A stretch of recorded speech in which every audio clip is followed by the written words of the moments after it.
Hey guys, I'm gonna do a lesson on time real quick because I noticed in some of your time worksheets on Seesaw some things that y'all were making mistakes on, and so I just wanted to clarify those a little bit and then talk about AM, PM, and toss in a little elapsed time.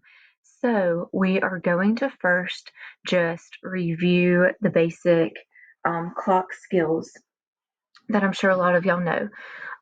First, whenever you are counting each of these numbers, you will skip count by fives, which you all know how to do that already, which is great.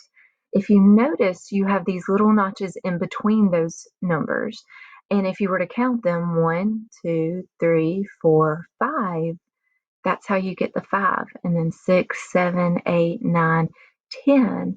So that's why they just tell you to skip count. And then if the minute hand, remember the long hand's the minute hand. I always told my kids the minute is the longer word, and so it's the longer hand. But if I were to be over here at 5, and then when I start learning to count by minutes, you could say 5 and then just say 6, 7. So that may make it a little bit easier for you. But it's important that you remember to count by fives each time.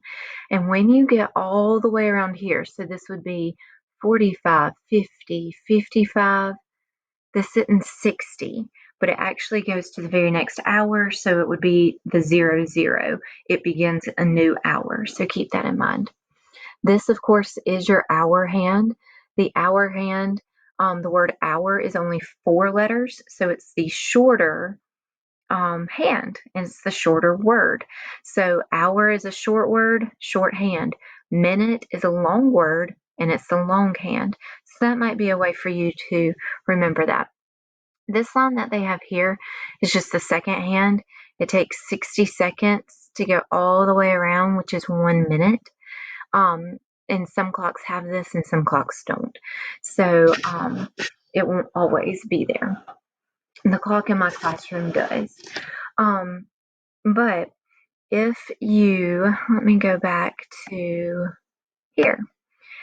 The other thing I wanted to talk about was y'all did a great job of knowing, this is 8:15, and of course it says it right there too.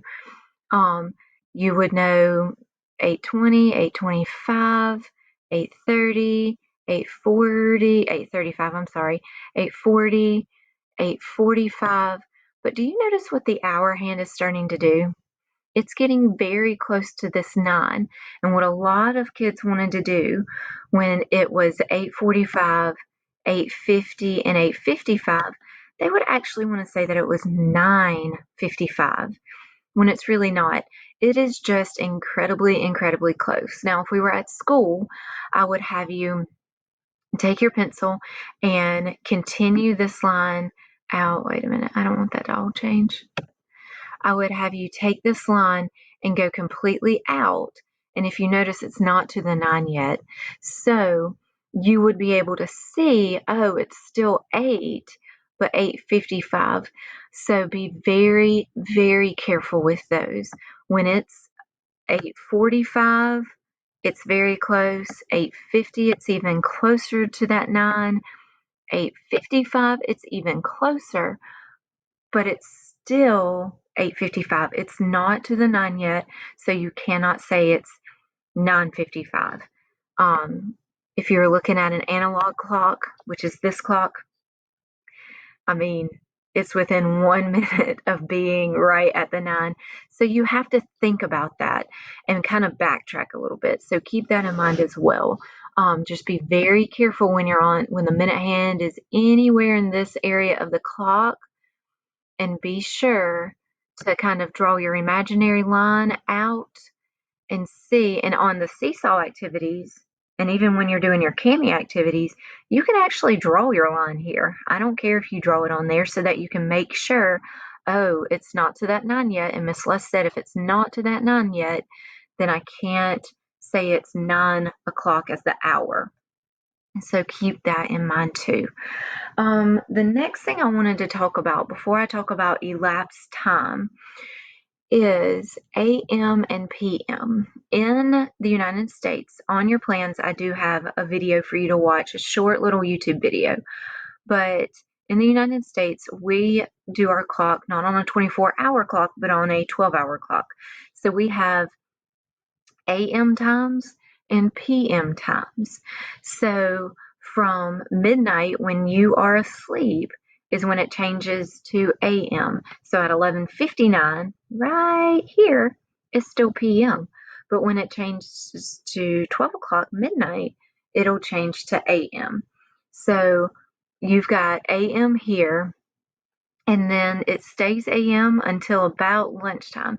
If we were at school, I always told my kids it was when we were leaving the cafeteria. About the time we would leave the cafeteria is when you go from AM to PM. So we actually eat our lunch in the AM. PM is all your afternoon things. When we would do science or social studies, when we would do our writing, when we would go to recess, when we would go to specials, when you would go home, when you would have dinner, and when you would go to bed. So at 11:59 p.m., it'll switch back over to AM. So you have 12 hours in the AM from 12 a.m. to 12 p.m., and then you have PM hours 12 p.m. to 11:59 p.m.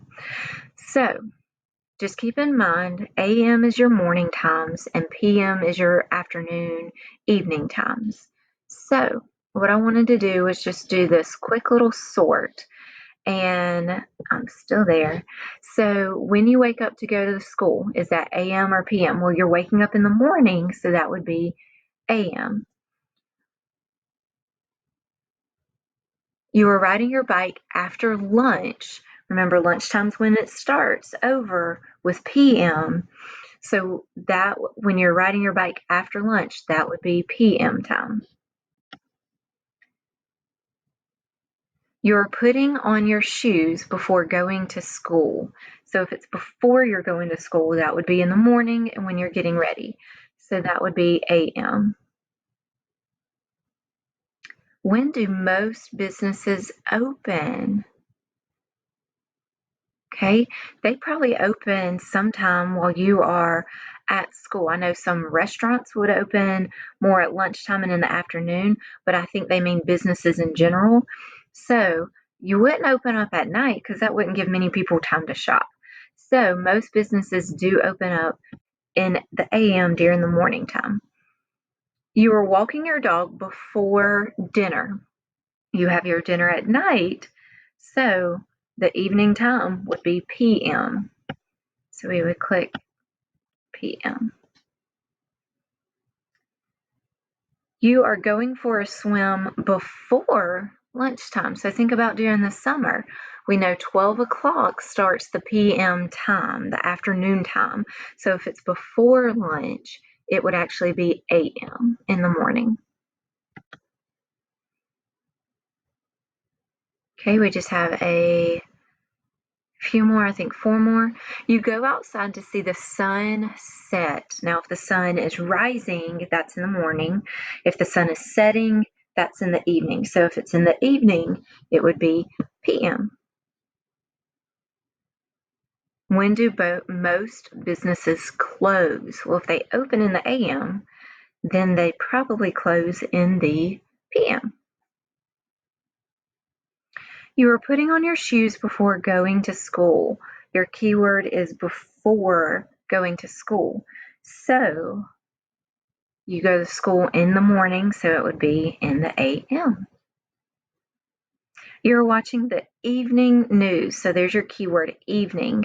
Things that happen in the evening are PM. Okay, so I just wanted to go through those and clarify. AM is in the morning and some activities that you do in the morning for it.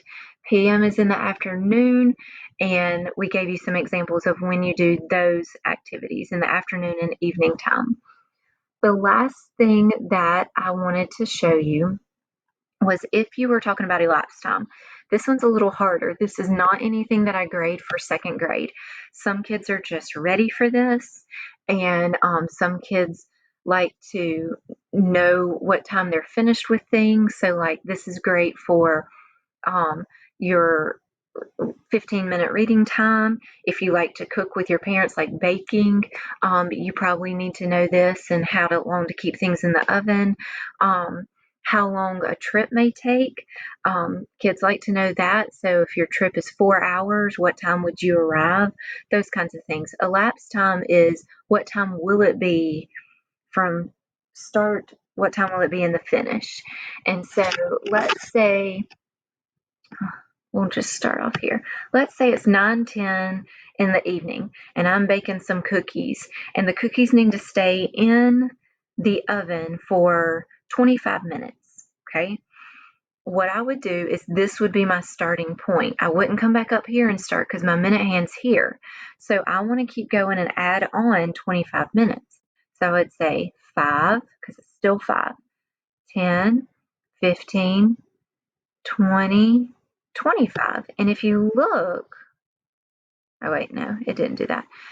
So from 9:10, my start time, to here for 25 minutes later, I could know what time I need to take those cookies out of the oven, and it would be 9:35 at night.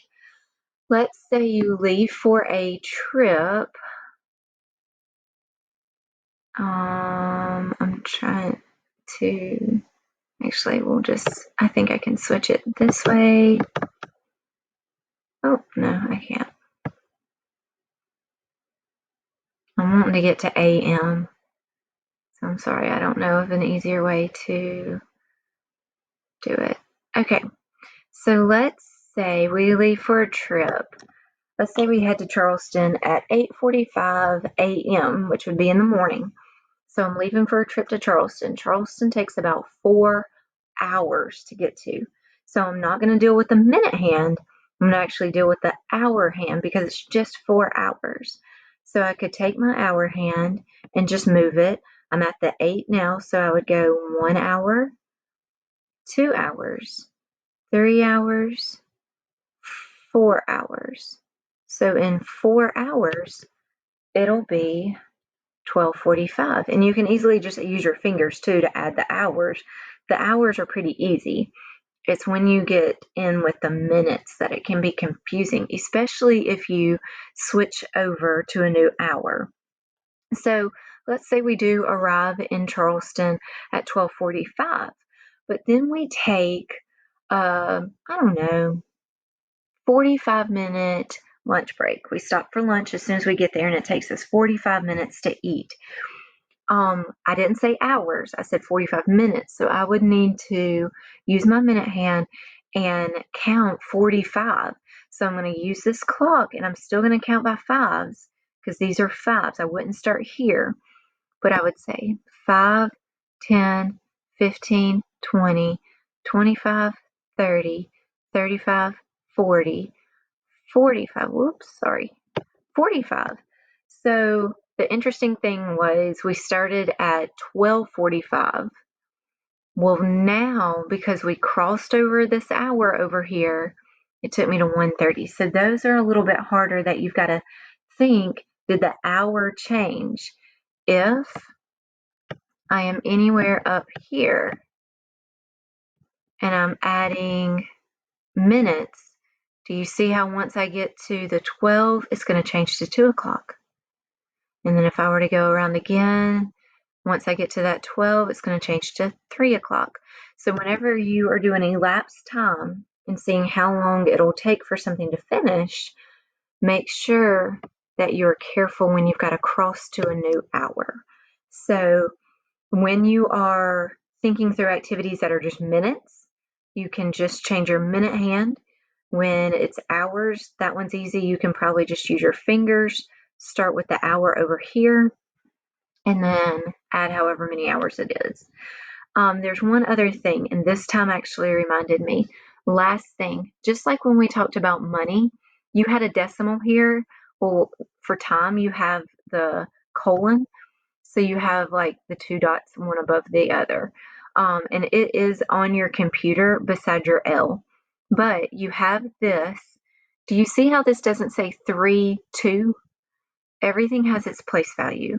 And so with minutes, it does need to have 2 digits. Just like with money, we had to have 2 digits for the cent. And when it was just the number 2 or the number 6 or the number 1 or the number 9, you had to have that 0 before it. So always put that 0 in front of it, okay? You have to have those 2 digits before. So I hope you feel better about time. Just to review, remember to be very careful right here. Like this says 2:45, it's not to that 3 yet. Your hour is not to your 3. Even when it's up here at 2:55, it's very close to that 3, but it's not there yet. So be careful with that. We talked about AM being in the morning, PM hours being in the evening and afternoon. We talked about always having 2 digits, 1 and 2 digits for your minutes. And then we talked briefly about elapsed time. So I hope this helped you understand a couple of things that you may have been confused about a little bit better. You can, if you need to look back and listen to any of these again, you're welcome to always rewind it, and you can go back to it any time at all. So I think that's all that I needed to share about time and just clarifying those things, okay? You'll be able to actually go back on Monday and fix your 2 seesaw activities from last week, fix them for this week. So you will have this video also on your Google Classroom. So I think you should have it everywhere where you might need it, okay? All right, guys. Thanks.